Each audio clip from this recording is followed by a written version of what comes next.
नमस्कार, मैं सचिन पालीवाल। पिछले 2 दिनों से आप देख रहे हैं हरिद्वार में एक मुद्दा छाया हुआ है जो गेट को लेकर है। आर्य नगर चौक स्थित मयूर विहार कॉलोनी में एक गेट को लेकर 2 पक्षों में विवाद हुआ, मारपीट हो गई और मामला पुलिस थाने तक पहुंच गया। आज जब हमें पता लगा कि एक पक्ष को मामूली चोटें आई हैं और उनका मेडिकल किया जा रहा है, तो हम उनसे बात करने के लिए पहुंचे। उन्होंने बात करने से मना कर दिया। इस मुद्दे पर कोई भी प्रतिक्रिया देने से उन्होंने साफ इनकार कर दिया। खैर, हम दूसरे लोगों के पास पहुंचे, मयूर विहार कॉलोनी स्थित, उनसे बातचीत की। उन्होंने अपना पक्ष रखा। कॉलोनी को लेकर गेट क्यों लगाना चाह रहे हैं, उनका क्या मुद्दा है, उनकी सुरक्षा क्या है, उनकी मांग क्या है, इस मुद्दे पर उन्होंने खुल के बात रखी और अपने विचार को रखा।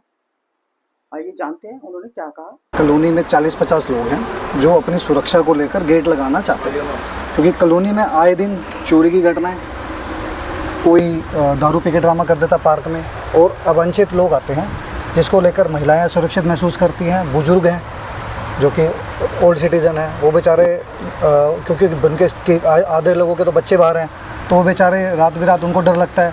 दूसरी बात, लोग हमारे तो कॉलोनी में क्योंकि गेट नहीं है तो बाहर के लोग आके गाड़ियाँ लगा देते हैं, तो पार्किंग की समस्या। पार्क में आए दिन कुछ ना कुछ गाली गलौज की घटनाएं होती रहती है, तो उसको लेकर कॉलोनी ने एक मीटिंग करी और शांतिप्रिय तरीके से हमने गेट लगाना चाहा कल। तो ये विरोध क्यों हो रहा है गेट लगाने का? विरोध उनके कुछ पॉइंट है सामने वाली पार्टी के जो कि बिल्कुल इलॉजिकल हैं। उनको किसी भी तरह की कोई समस्या नहीं होने, मतलब कॉलोनी ने उन्हें एश्योरेंस दिया है कि मान लो उनको लगता है उनकी पार्किंग में दिक्कत आएगी, गाड़ी को लेकर उनको कोई दिक्कत है, तो हमने उन्हें स्पेस दिया हुआ है। ऑलरेडी वो अपनी गाड़ियाँ हमारी कॉलोनी में ही लगाते हैं। आपकी कॉलोनी में मतलब वो कॉलोनी के लोग नहीं हैं? कॉलोनी के लोग नहीं हैं, लेकिन फिर भी हम लोगों ने उन्हें जगह दे रखी है कि वो अपनी गाड़ियाँ यहाँ पे लगाएं। कोई ऑब्जेक्शन हम उनको नहीं करते कि आपने यहाँ गाड़ी लगा दिया, वहाँ गाड़ी लगा दी, तो हमें किसी प्रकार की कोई दिक्कत नहीं है। उन्हें क्या दिक्कत है वो हमें कॉलोनी वालों से किसी को समझ ही नहीं आ रही है कि वो चाह क्या रहे हैं। कल हमने एक वीडियो वायरल देखी है कि उसमें मार पिटाई हो रही है, लाठी डंडे चल रहे हैं। उसके लिए मैं आपको बताना चाहूँगा कि उस वीडियो में किसी एक पर्टिकुलर परिवार को लेकर टारगेट किया जा रहा है। अगर आप कल के वीडियो की बात करें, उसी वीडियो को करेक्ट करने के लिए हमने आज मीडिया को बुलाया था ताकि हम अपना पक्ष भी रख सकें। कल के वीडियो को तो एक पर्टिकुलर परिवार को टारगेट किया जी, उन्होंने गुंडे बुला लिया। आप खुद देखिए, कल की वीडियो भी देख लीजिएगा और आप आज की वीडियो भी देख लीजिएगा।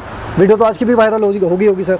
तो उसमें कॉलोनी के ही लोग हैं, बाहर का बंदा कोई नहीं है, और ना ही कॉलोनी के किसी की तरफ से हमें सुनने में आया कि वो डर रहते कि उनका भाई यार रात को किडनैप हो सकता है या उन्हें डर लग रहा है। सर देखो, क्या? वो तो उनका विचार है ना। ऐसे तो अब आज की डेट में 15-17 बाउंसर आज थाने के बाहर भी खड़े थे, तो हम लोगों को भी डर लगा हुआ है। हम थाने से बाहर नहीं निकले। हमने पुलिस में एक चीज़ रिपोर्ट करी पुलिस प्रोटेक्शन के लिए। अभी भी शायद 2 लोग पुलिस वाले आए हुए थे, तो हमें उन्होंने श्योर किया कि भाई आप लोग जाइए, तब हम लोग आए। अदरवाइज़ हम तो थाने में ही थे। अब सोचे तो अब जो हम लोग खुद ही डरे हुए हैं, तो हम लोग क्या अटैक करेंगे जी किसी पे? तो सर कौन लोग हैं ये जो लगातार विरोध कर रहे हैं गेट के? 2 ही परिवार हैं जी जो विरोध कर रहे हैं, बाकी कॉलोनी में 50 परिवार हैं जी कोई विरोध नहीं कर रहा। जो 2 लोग कॉलोनी से जो गेट लग रहा है, उनका कॉलोनी सोसाइटी में अंदर का, सोसाइटी से बाहर है सर, बाहर है। तो फिर विरोध किस बात का है जब सोसाइटी से बाहर के लोग? वो तो वही तो हम कह रहे हैं ना कि उनको कोई विरोध, कोई लॉजिक ही नहीं है उनका विरोध में, है ना। आप उनकी तरफ, क्योंकि जो उनका जो गेट है, उनका जो मेन गेट है वो दूसरी गली में, तो उनके गेट पे कोई गेट आ ही नहीं रहा। दूसरी बार हम कह रहे हैं कि अगर गेट लगता भी है तो उनकी सिक्योरिटी भी तो हो रही है, क्योंकि गेट अगर आएगा इस तरफ। पहले इसको लेकर बातचीत करने का मौका बिल्कुल पहले भी हुई है बातचीत, पहले हुई है बातचीत, पहले 4 महीने से बातचीत हुई है इस बात में। और जो पोपली जी हैं वो रात को बैठ के मीटिंग करते हैं हम लोगों के साथ, तो उन्होंने हमको पूर्ण आश्वासन दिया कि जी गेट लगना चाहिए और मैं आपके साथ खड़ा हूँ, और संदीप जी जो दूसरा पक्ष है उसको भी मैं समझाऊंगा। ये उन्होंने हमें पूर्ण आश्वासन दिया। फिर भी कोई बात नहीं, हमने इस समय इस दौरान अपना बिल्कुल पीरियड्स के अंदर हम लोगों ने अपना लीगल प्रोसेसेस को पूरा कर लिया। हमने नगर निगम से पूरा उसमें एक रिटर्न ले लिया, नक्शा पास करवाया नगर निगम से, सारी परमिशंस है हमारे पास नगर निगम की। उसके बाद भी हमने आज से 6 दिन पहले संदीप अरोड़ा जी को वर्बली फ़ोन पे बात किया कि संदीप भाई हमें गेट लगाना है, तो उन्होंने हमें मना कर दिया कि हम गेट नहीं लगने देंगे किसी भी तरीके से। सिर्फ उनका इसके पीछे लॉजिक इतना है कि उनको 2 पार्किंग, उनकी 2 गाड़ियाँ कभी कभी खड़ी होती हैं। उसके लिए हमने भी ये बात बोली कि आप इस गाड़ी को अपने कहीं पे भी लगा लीजिए, यू आर टोटली फ्री, आप आ सकते हो और लगाओ, कोई बात ही नहीं है, ये सिक्योरिटी आपकी भी है। लेकिन हमारे अगर गेट लग जाता है हमारी कॉलोनी के अंदर, तो गेटेड कॉलोनी, स्वच्छ कॉलोनी, ये भी तो आज की तारीख में ज़रूरत है। हमारे यहाँ कुछ तो दंपत्ति ऐसे हैं, 2-3 परिवार जो बुजुर्ग 70-75 साल, 80 साल, 90 साल का परिवार यहाँ रह रहा है, उनके बच्चे सारे बाहर हैं। उनके साथ रात को कुछ हो जाता है तो कौन जिम्मेदार रहेगा। अभी कुछ साल पहले बच्चों को यहाँ से उठा के ले जाने की कवायद हुई। अभी आपने एक देखा होगा, वहाँ एक नौकरानी ने जहर खिला के कुछ सजेशंस देकर कुछ लोगों को गोविंदपुरी या पता नहीं कौन सी कॉलोनी में ऐसा हमारे यहाँ ऐसा कुछ होगा तो हम लोग साथ में तो खड़े हैं कम से कम। देखिए, इन सब चीज़ों से सिक्योरिटी हमें चाहिए।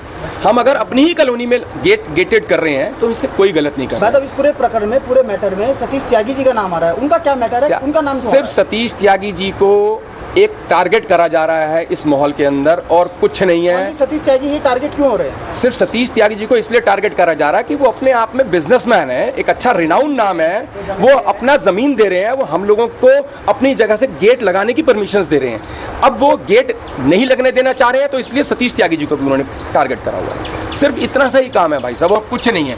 हमने बैठ के बात करके निस्तारण करने की बहुत कोशिश करी, कोई माना ही नहीं। अब हम भी लीगल तो देखिए हमें भी काम करना पड़ेगा। इस मामले में पूरे प्रकरण में क्या कह रही है? क्योंकि अभी देखिए हमारा उनका इलाज चल रहा है। देखिए हमारा कल जो इंसिडेंस हुआ था उसमें पुलिस ने हमें ये बात बोली थी कि हम जो भी आप लोग अब लेंगे इसके ऊपर एक्शंस गेट लगने का, वो 24 तारीख को होना चाहिए। 23 तारीख तक कांवड़ मेला निपट जाए, हम कांवड़ मेले में व्यस्त हैं। हम लोग ने इस चीज प्रकरण को कांवड़ मेले तक निरस्त कर दिया। लेकिन आज कुछ मीडिया कर्मियों ने हमें जब कॉल किया, हमसे उन्होंने पूछा कि भैया हम लोग ये जो कल वीडियो चल रही है इसको भी वायरल, जो गलत वायरल हो रखा है, हम आपका पक्ष सुनना चाह रहे हैं। उसलिए वो आए हमारे पास और उन्होंने कहा जी हम मौके पे चल के जाके उसका निरीक्षण करना चाहते हैं, मौका स्थल का, कि क्या मुद्दा है। हम वहाँ पे उनको लेकर पहुँचते ही हैं तो अंदर से बिल्कुल तैयार बैठे हो, क्योंकि हम 15-20 जने इधर आ रहे हैं, हमारी महिला भी इधर आ रही हैं, तो वो लोग भी पक्ष तैयारी था। उन्होंने बिल्कुल परफेक्ट रूप से, जिसे बोलते हैं, हमें वहाँ से भागते हुए आए और आके मतलब जो वो कर सकते थे। उनमें से वो 7-8 तो लड़के ही थे जी, 2 आदमी थे, एक तीसरा आदमी पोपली जी भी थे, उनके साथ महिलाएं भी थी। ऊपर से एक महिला ने गमला फेंका जिससे हमारे भाई का इस भाई के छोटे भाई का नीचे खड़ा, उसका बाजू पे अब लेकर जाना है जी, फ्रैक्चर है क्या है ये देखा जाएगा। लेकिन ये चीज़ अभद्रता आप कर रहे हो, ये चीज़ शोभा नहीं देता। और जबकि आपका मैटर यहाँ का है ही नहीं, हम अपनी कॉलोनी वाले खड़े हैं और हमारा कोई लड़ने का मोटिव नहीं है सर। हम लोग तो सिर्फ अपनी कॉलोनी को सुरक्षित करना चाह रहे हैं, अपने बच्चों को सुरक्षित करना चाह रहे हैं। हम तो